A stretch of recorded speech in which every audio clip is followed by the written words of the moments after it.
In this video, I'm going to discuss about method overloading and static polymorphism in Java. Let me bring up my OneNote and look at the topics that I'm going to cover under this discussion. So, I'm going to talk about what is polymorphism. I'll talk about what is method overloading, and I'll also talk about what is method overloading with respect to Java. Now, before we look at these terms from the point of view of Java programming, let us first of all understand the meaning of polymorphism. So I will go to Google and ask what is the meaning of polymorphism. So I will say what is polymorphism, and let us see what it brings up. So it says it is the condition of occurring in several different forms. So let us try to understand the meaning of this word. So I'll once again go back to my OneNote. So I'll copy this word here and I'll try to explain this here in my drawing board. So basically this word is a combination of two words, which is poly plus morphos, morphos. Now the word poly means many. So the word poly, it means many, and morphos means kinds. So the word polymorphism itself means something which is exhibiting more than one form or more than one kind. So that is what is meant by polymorphism in English. I will explain the meaning of word polymorphism with respect to Java in some time. So next, let's look at what is overloading. So let me again ask Google the meaning of overloading. So I will go here and look at what is overloading. I'll search it here. And as you can see from the definition here, overloading refers to the ability to use a single identifier to define multiple methods of a class that differs in their input and output parameters. So this is a technical definition. I'll cover it with examples in some time. So I hope this concept or this definition explains the English meaning of word polymorphism and overloading. So let's get started with some programming and see what polymorphism and overloading means with respect to Java programming. Now, before I do that, I would like to let you people know that you can find the code which I am going to use in this video from the following link. And you can find the above link and other necessary links in the comment section below the video. Okay, so with that, I have completed these points. So let's get started with some coding. So I'll bring up my Eclipse and we will look at the concept of method overloading in Java. So this is my Eclipse here. Let me create a simple package here. So I'll say new. I'll go to package and say com.c2t.overloading. So I'll create a file inside this and explain the concept of method overloading in Java. So I'll say new here. I'll create a new class. So I'll call it methodOverloading concept. Okay, so let's look at the code now. So just before we hit the code, there is one more concept I would like to explain from theoretical point of view, and then I'll start with my coding. So we need to understand what is method signature. Method signature comprises the name of method and the type and the order of parameters in formal parameter list. So what does it mean? Let me write a small code and explain that to you. So in order to understand this, I'll again go back to Eclipse and I'll create a calculator class here. So let's say I create a class calculator void. So inside this class, I'm going to create a method and I'll say int sum. I'll say int a comma int b. Now inside this method, I will add these two. I'll define int sum equal to 0 initially maybe, and then I'll say sum equal to a plus b, and then I'll say return sum. So this is a very simple method I have in front of you. Now coming back to the definition of signature, let's look at it again. So I will copy this signature here and put it as a comment in the method so that I can explain it with the code also. So okay, so if you will see, method signature comprises the name of the method, which in this case is, this is the name of my method, and the type and the order of parameters. So this is the parameters. So the arguments which you pass to a method is known as the parameters. So that the combination of this arguments plus the name of the method, it comprises of the signature of a particular method. Now, from the point of view of method overloading in Java, as you can see from the second statement here, that several method implementation may have the same name as long as the method signature differ. So let me again copy this here and put it here in the comment section.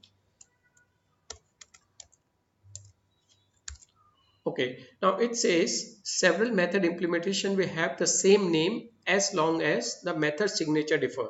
So as I have just explained to you, that signature constitute the name of the method and the type of the argument or the order of the argument or the number of arguments. So let me create one more method here and I'll call it again sum, and in this case I'll put here int c, and in the sum I will add c as well. Now as you can see that this method differs in signature. Why? Because here the number of arguments which I am passing to the method is different. So here I have 2 arguments, here I have 3 arguments, but the name of the method is same. So as you can see, the number of arguments differ, and this is what makes this concept as method overloading. Apart from the number of argument, you can also have different type of argument. So let me create one more method which adds 2 string, for example. So I'll call it string maybe A again, and I can call it string B, and here I'll say string st string, and I'll say here add strings, and initially I'll make it as empty, and then I'll say add the 2 strings A and B and assign it to add string variable, and then I'll return this. And here also I have to specify the correct return type since I'm returning a string. So now as you can see that again the method signature is different, meaning that although the number of argument is same, like here you have 2 arguments, here also you have 2 arguments, but the type of argument is different, right? So if I go in my main method here, let me create a main method inside my public class. In this I'll try to create an instance of calculator. So if I try to create instance of this calculator, c equal to new of calculator, then I will say c dot add, and if I pass 2 integer values 10 comma 20, it is going to call a method, sorry, it is not add, it is sum. So if I add 2 numbers which is 10 comma 20, it is going to call a method at line number 19 here, right? Similarly, if I try to add 2 strings, if I say c dot sum, and if I add hello, and here if I say world, this particular statement here, or the line number 44, is going to call a method at line number 25. So this is a concept of method overloading in Java, wherein the signature of the method should be different. Now one important thing you have to note is that it is the signature of the method that determines whether 2 methods are different or not. I mean, just by having different return type in a method, it does not make or constitute method overloading. So let's say if I take this, copy it, and if I simply change the return type here, let's say I make it float, for example, and I return a float value. So I'll, for the timing, I'll hard code the value. I'll say okay, I'll say 10.5, f. I have to put it f so that I can make it a float value. Now you will see that here both the methods are same. I mean the signature is same, meaning that same name and same argument, but the return type is different. So if you do it like this, then it is not method overloading, meaning that for method overloading to happen successfully, or to define method overloading successfully, you have to make sure that the signature is different. So because of this, let us see what is the error showing up here. It says duplicate method sum int in type calculator. So as you can see that these are two methods with same signature, hence this is not method overloading. So let me remove this from my code. Okay, now having seen a simple example of method overloading, let me once again go back to my OneNote. So I have covered this point as well. Now, as you can see that since overloaded methods have same name and their parameter list be different, this I have already talked about. Now, what is the purpose and why should we have method overloading in first place? Let's try to understand that with an example. Now, rather than inventing a new method names, method overloading can be used when same logical operations required multiple implementation. So the key here is same logical operation, meaning that whether you add two numbers, whether you add three numbers, whether you add four numbers, add should be an add operation, right?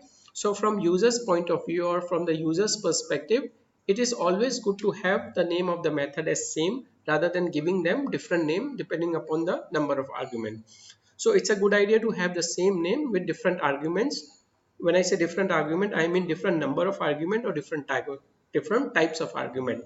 So that constitute method overloading provided you are performing same logical operation.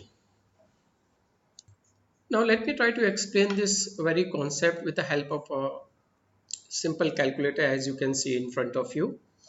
So what are the different functions that can be performed by a calculator is that let me go to my drawing option here.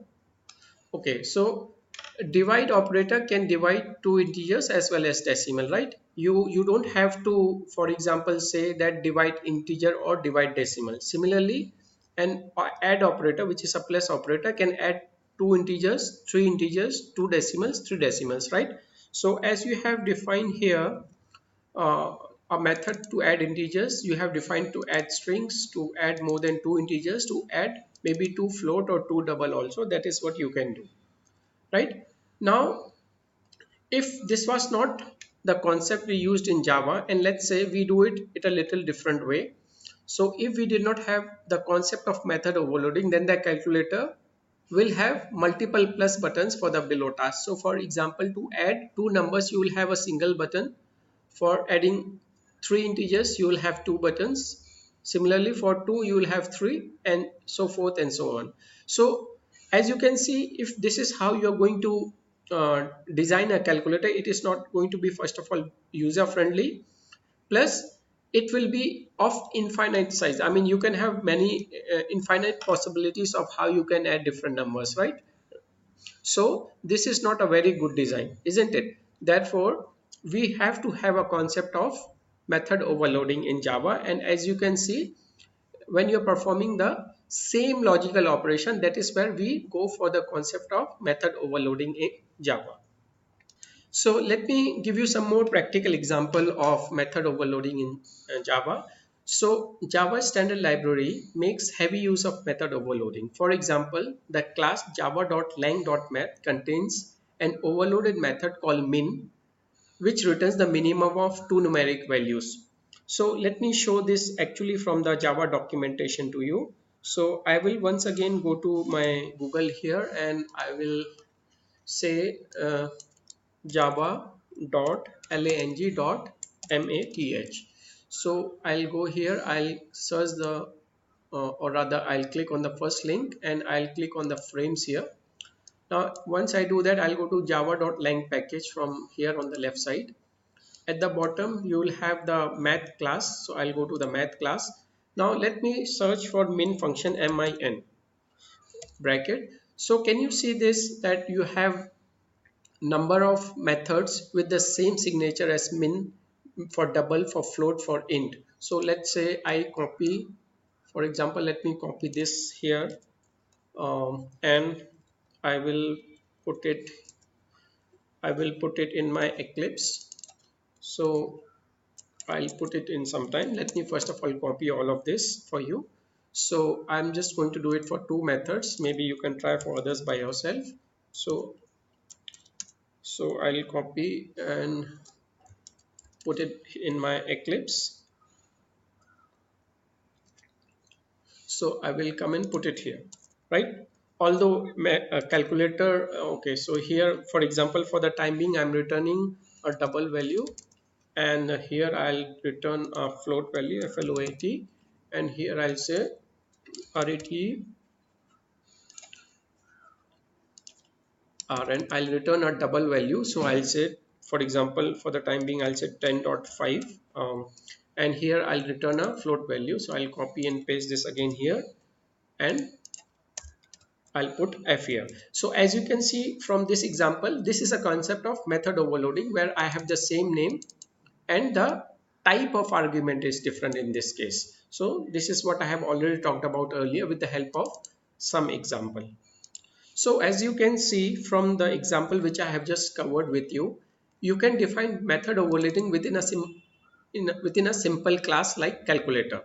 Now another thing which needs to be understood regarding method overloading is that only methods declared in the same class, which is in this case calculator class, can have method overloading defined, or those that are inherited by the class can be overloaded. So what does it mean? Let me explain that again with an example to you. So let's say I want to now create a calculator which is a scientific calculator. So in order to do that, I'll again go back to my Eclipse here, and I'll create a class which I'll call a scientific calculator. So CLASS A S S S SCIENTIFIC CALCULATOR EX extends calculator class, open and close bracket. Now what I'm going to do, so far I have been trying to perform sum of two numbers, two strings, maybe three numbers here, integer numbers, right? Now let's say I want to enhance my class and create a scientific calculator, and this calculator, what it does is that it is allowing us to add string and a number. So in order to save time, I'll just copy this method here and I'll paste it here. And this time what I'm going to do is I'll make first argument as string and second argument as number, as you can see. So, and here I'll say sum of the values. For that I have to define string sum, uh, m8 summation m, let's call it summation, equal to initially double quotes, or I can leave it as blank for now, and then I'll say summation equal to a plus b. Okay, so summation equal to a plus b, and here I'm going to return a string. So I'll return this here as summation, and here I'll specify string. Now in the main method I will say I will have to create instance of subclass here. So I will go ahead and create I'll call it sc equal to new of scientific calculator, and then I'll say sc dot I'll say sc dot, and I'm going to call the method sum, and in that I'm going to pass a string and a number called 10. So this is method overloading, for example, and plus 10. Now if I call this method, this in turn is going to call a method at line number 49 here, which accepts a string as an argument and integer as an argument. So as I just explained to you here on my OneNote, that method declared in same class and those that are inherited by the class can be overloaded. So here I'm making use or focusing on the point number 2, that is the second point here, which is stating that a method has been inherited. So since I'm using the extends keyword here, I am having the some methods from the superclass inherited in the subclass, and therefore we are again overloading loading the method in the scientific calculator. Now, in the beginning of this discussion or this video, I talked about polymorphism, but I have still not talked about what is static polymorphism. So let me explain what is static polymorphism. So as you can see here in the last statement, at compile time, the right implementation of overloaded method is chosen based on signature of the method called. So what does it mean? That when you are compiling the code, at the compilation time itself, the compiler knows that for line number 60, it is going to call a method which is at this line number 19. Why? Because it is accepting two integer values, which is here I'm passing two integer values. Similarly, for line number 62, where I'm passing two string argument, it is going to call method at 26. And similarly, for the line number 65, where I'm passing a string and an integer, it is going to call the method at line number 49. So during compilation time itself, it is known to the compiler as to which method is going to get called, and therefore it is known as static polymorphism, or also known as compile time polymorphism. This is a question which is generally asked in interviews, that what is a static polymorphism. So as I have just explained to you, that it is a feature in Java wherein during compile time, the compiler knows that which method is going to get called when you execute a particular statement, and this is what is known as uh, static polymorphism in Java, or you can even call it compile time polymorphism. So that's all I have in this video. I hope you people enjoyed learning the concept from me regarding method overloading. Do subscribe to my channel by clicking on subscribe button. Also like the video by clicking on thumb icon, and don't forget to share it. Thank you so much.